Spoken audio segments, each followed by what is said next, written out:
Life with my Madhusudana চ্যানেলে নতুন পর্বে আপনাদের সকলকে স্বাগত জানাচ্ছি। বন্ধুরা কেমন আছেন? আশা করি সবাই সুস্থ আছেন, ভালো আছেন। মা লক্ষ্মী দেবীর অশেষ কৃপা পেতে অবশ্যই কমেন্ট বক্সে লিখুন জয় মা লক্ষ্মী দেবীর জয়। এই পর্বে বিষয় হলো 2026 সালে 1433 বঙ্গাব্দের বাংলা নতুন বছর কবে থেকে শুরু হচ্ছে।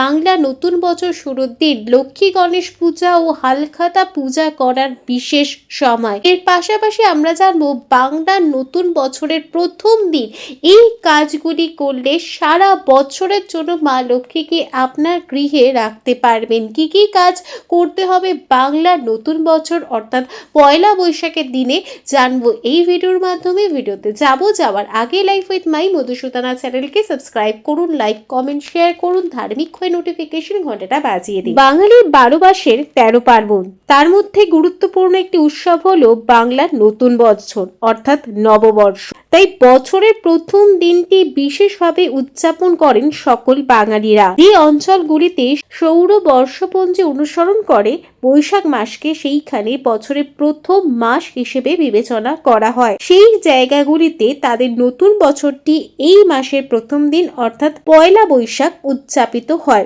যদিও দেশের বিভিন্ন অঞ্চলে বিভিন্ন নামে ও আলাদা রীতিতে বাংলার নববর্ষ উদযাপিত করা হয়ে থাকে। যেমন উত্তর ও মধ্য ভারতে নতুন বছর বৈশাখী, আসামে রঙ্গালী বিহু, তামিলনাড়ুতে তামিল পুনান্ডু, কেরালায় বিশু, ওড়িশায় বিষুব সংক্রান্তি এবং পশ্চিম বাংলায় পয়লা বৈশাখ নামে পরিচিত নববর্ষের এই উৎসবটি। বাঙালি ব্যবসায়ীরা নতুন আর্থিক বছর সূচনা করেন এই দিন লক্ষ্মী গণেশ পুজো ও হালখাতা পুজোর মাধ্যমে। খাওয়া দাওয়া, আড্ডা, মিষ্টিমুখ, নতুন জামা কাপড় পরা এই সবের মাধ্যমে নতুন বছরকে বরণ করে নেয় বাঙালিরা। গ্রেগরিয়ান ক্যালেন্ডার অনুসারে বাংলা নতুন বছর বা বাংলা নববর্ষ সাধারণত 14 এপ্রিল কিংবা 15 এপ্রিল পরে। বাংলা সৌর ক্যালেন্ডারে প্রথম মাস বৈশাখের প্রথম দিনটিকে নববর্ষ পয়লা বৈশাখ বলা হয়ে থাকে। 2026 সালে বাংলার নতুন বছর 1433 বঙ্গাব্দ শুরু হবে অর্থাৎ বাংলার পয়লা বৈশাখ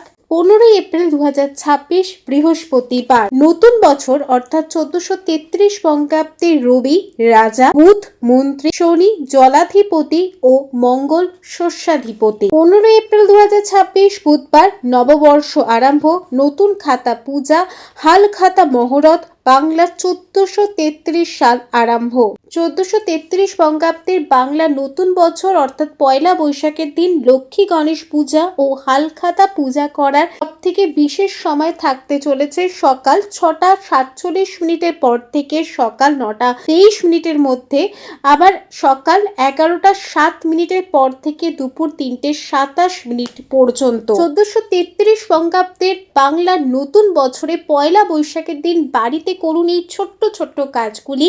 এই ছোট্ট ছোট্ট কাজগুলি যদি আপনি পয়লা বৈশাখের দিন করতে পারেন তাহলে গৃহে মা লক্ষ্মীকে ধরে রাখতে পারবেন। প্রথম কাজটি হলো এই দিন বাড়িতে তামার ঘটে করে আতপ চাল, গোটা সুপারি, 5টি কড়ি এবং একটি হরিতক পূজা স্থানে পূজা ঘরে রেখে দিন। বৈশাখ মাসের প্রথম দিন অর্থাৎ পয়লা বৈশাখের দিন মা লক্ষ্মী ও গণেশ ভগবানের পূজা করুন।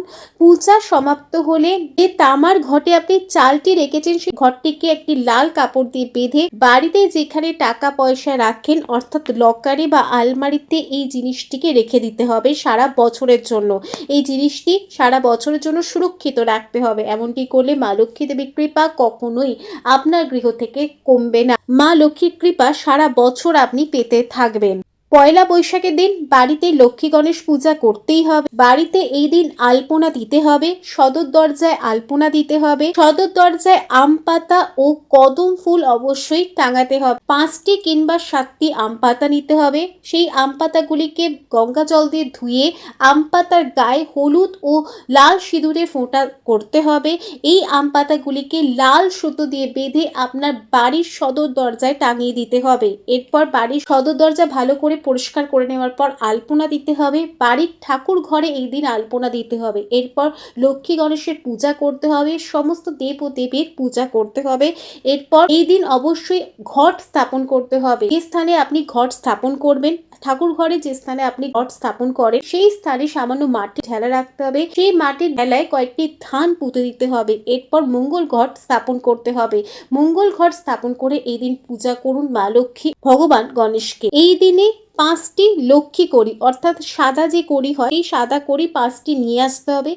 এই 5টি কড়িকে দুধ দিয়ে ও গঙ্গা জল দিয়ে ধুয়ে নিয়ে পরিষ্কার করতে হবে। এরপর লাল কাপড় দিয়ে মুছে এই কড়ি 5টিকে যে ঘট স্থাপন করেছেন বা লক্ষ্মীর ঘট যে স্থাপন করেন সেই ঘটের উপর রেখে দিতে হবে বা মা লক্ষ্মীর চরণে রেখে দিতে হবে। এই দিন থেকে প্রতিষ্ঠা করে প্রতি বৃহস্পতিবার এই কড়িগুলিকে পূজা করতেই হবে। যদি আপনি এই জিনিসটি করতে পারেন তাহলে সংসারে শ্রী বৃদ্ধি হতে থাকবে।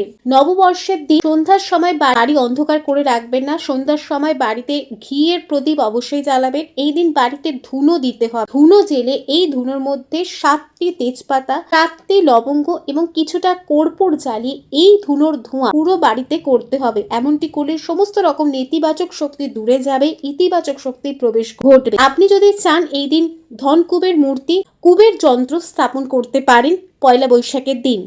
এছাড়াও 7টি কড়ি, 7টি নাভি শঙ্খ, 7টি সুপারি, 7টি পদ্মবীজ লাল কাপড়ে এই কাপড়তে কিছুটা সেন্ট বা আতর ছিটিয়ে বা মাখিয়ে ব্যবসা স্থানে মা লক্ষ্মীর কৃপা পেতে চাইছেন তারা ব্যবসা স্থানে এই জিনিসটিকে রেখে দেবে। এই জিনিসটিকে ক্যাশ বাক্সের স্থানে রেখে দিন। মায়ের কৃপা ব্যবসায় সব সময় থাকবে। এছাড়াও আরেকটি জিনিস করতে পারেন যারা ব্যবসায়ী, ব্যবসা স্থানে 1 বাটি হলুদ গুঁড়ো, কিছুটা হলুদ সর্ষে এই দুটি জিনিস ব্যবসা স্থানে রেখে দিতে হবে। এমনটি করলে সারা বছর ব্যবসা স্থানে কখনোই খরিদ্দারের অভাব হবে না। এই দিন অবশ্যই ব্যবসা স্থানে মা লক্ষ্মী এবং গণেশের পূজা করতে হবে। মা লক্ষ্মী এবং গণেশের মূর্তি স্থাপন করতে হবে। ব্যবসায়ীরা এই দিন অবশ্যই হালখাতা পূজা করে থাকেন।